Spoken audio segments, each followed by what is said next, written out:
நடப்பு ஐபிஎல் தொடருக்கு முன்பாக மும்பை இந்தியன்ஸ் அணிகள் மீண்டும் ஒரு கேப்டன் மாற்றம் இருக்கலாம் என புதிய தகவல்கள் வெளியாகி இருக்கின்றன. 19வது ஐபிஎல் தொடர் மார்ச் 28ஆம் தேதி தொடங்குகிறது. முதல் போட்டியில் நடப்பு சாம்பியன் ராயல் சேலஞ்சர்ஸ் பெங்களூரு அணி சன்ரைசர்ஸ் ஹைதராபாத் அணியை எதிர்கொள்கிறது. பேட் கமின்ஸ் காயத்தால் விலகியிருப்பதால் அவருக்கு பதிலாக இஷான் கிஷன் மாற்று கேப்டனாக அறிவிக்கப்பட்டிருக்கிறார். இதன் மூலம் ஐபிஎல் அணிகளின் கேப்டன் பதவியை முழுவதுமாக இந்திய வீரர்கள் ஆக்கிரமித்திருக்கின்றனர்.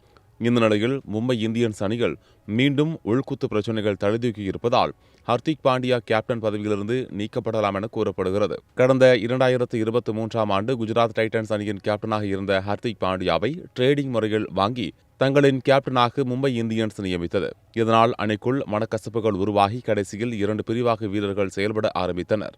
இதனால் அந்த அணியின் 6வது கோப்பை கனவு இதுவரை நிறைவேறவில்லை.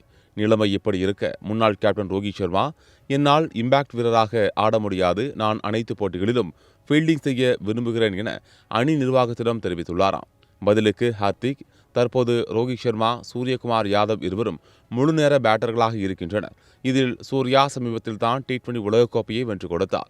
எனவே அவரை இம்பாக்ட் வீரராக ஆட வைக்க முடியாது, ரோஹித் சர்மாவைத்தான் ஆட வைக்க முடியும் என தன்னுடைய தரப்பு விளக்கத்தை அளித்தாராம். இருவரின் விளக்கத்தையும் கேட்ட நிர்வாகம் ரோஹித்தின் கோரிக்கையை ஏற்றுக்கொண்டதாகவும், இதனால் கேப்டன் பொறுப்பிலிருந்து விலகிக் கொள்கிறேன் என ஹார்திக் தெரிவித்துவிட்டதாகவும் நம்பத்தகுந்த தகவல்கள் வெளியாகியுள்ளன. எனவே அந்த அணியில் புதிய கேப்டனாக சூரியகுமார் யாதவ் விரைவில் நியமிக்கப்படலாம் என்று எதிர்பார்க்கப்படுகிறது.